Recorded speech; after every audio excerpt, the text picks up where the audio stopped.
Chic petite recette des nems très facile à réaliser, c'est parti pour la recette. Je vais commencer d'abord avec mes vermicelles de riz. Ici, j'ai utilisé seulement que la moitié du paquet. Donc, dans un bol, vous allez rajouter vos vermicelles de riz que j'en profite pour casser un peu. Ensuite, ajoutez de l'eau bien chaude et couvrez jusqu'à ce que vos vermicelles se ramollissent. Quelques minutes après, vous allez constater qu'ils vont cuire carrément et là, de mon côté, j'ai pris un ciseau pour les découper un peu encore une fois. Pour les ingrédients suivants, c'est carottes râpées, oignons verts, gingembre râpé, pousses de soja et bien mélanger le tout.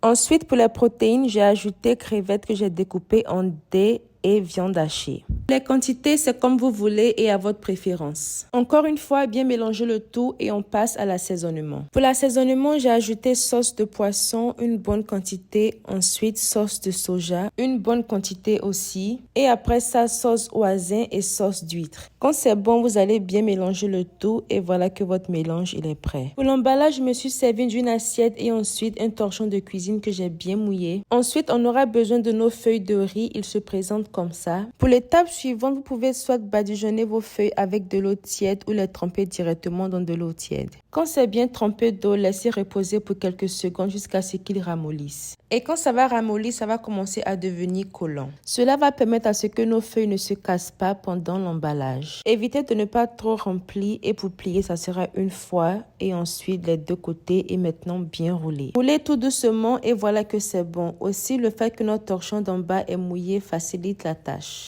Aussi, veillez de séparer vos nems parce qu'ils vont se coller entre eux. Pour la cuisson, on va les frire en deux fois. La première fois sera d'abord de les pré-cuire et la deuxième étape sera de les frire pour les rendre bien croustillants. Là, vous allez les retourner de temps en temps, évitez de ne pas les coller. Quand vous voyez qu'ils sont en train de dorer, retirez-les. À partir de cette étape, là, vous pouvez les refroidir et bien les congeler. Comme ça, quand vous êtes prête à recevoir vos invités ou à les manger, les faire sortir pour les griller une deuxième fois pour qu'ils deviennent bien croustillants. Là, nous sommes au deuxième tour. On va les griller encore une fois pour qu'ils prennent plus de couleur et qu'ils deviennent plus croustillants, comme je l'ai dit précédemment. Si vous le désirez, vous pouvez utiliser le air fryer pour la deuxième cuisson. Vos nems vont sortir bien croustillants et parfaits. Donc, voici la deuxième cuisson qui est terminée. On va maintenant passer à la présentation. Voici le résultat final, les nems de la gloire. On adore. Pour ceux qui sont à l'étranger, je me suis procuré la sauce d'accompagnement sur Amazon. On va maintenant passer à la dégustation et sans vous mentir, c'était délicieux, rien à dire. C'était bien garni et y compris la sauce, parfait, on adore. Et voilà que nous avons terminé. J'espère que vous avez aimé la recette. Comme toujours, n'oubliez pas que pour tous vos besoins de moule de torfille, moule à gros taux, colorant, sachet réutilisable, contactez ces deux numéros-là. Et moi, de mon côté, je vous dis à plus pour de nouveaux délices. Bye guys!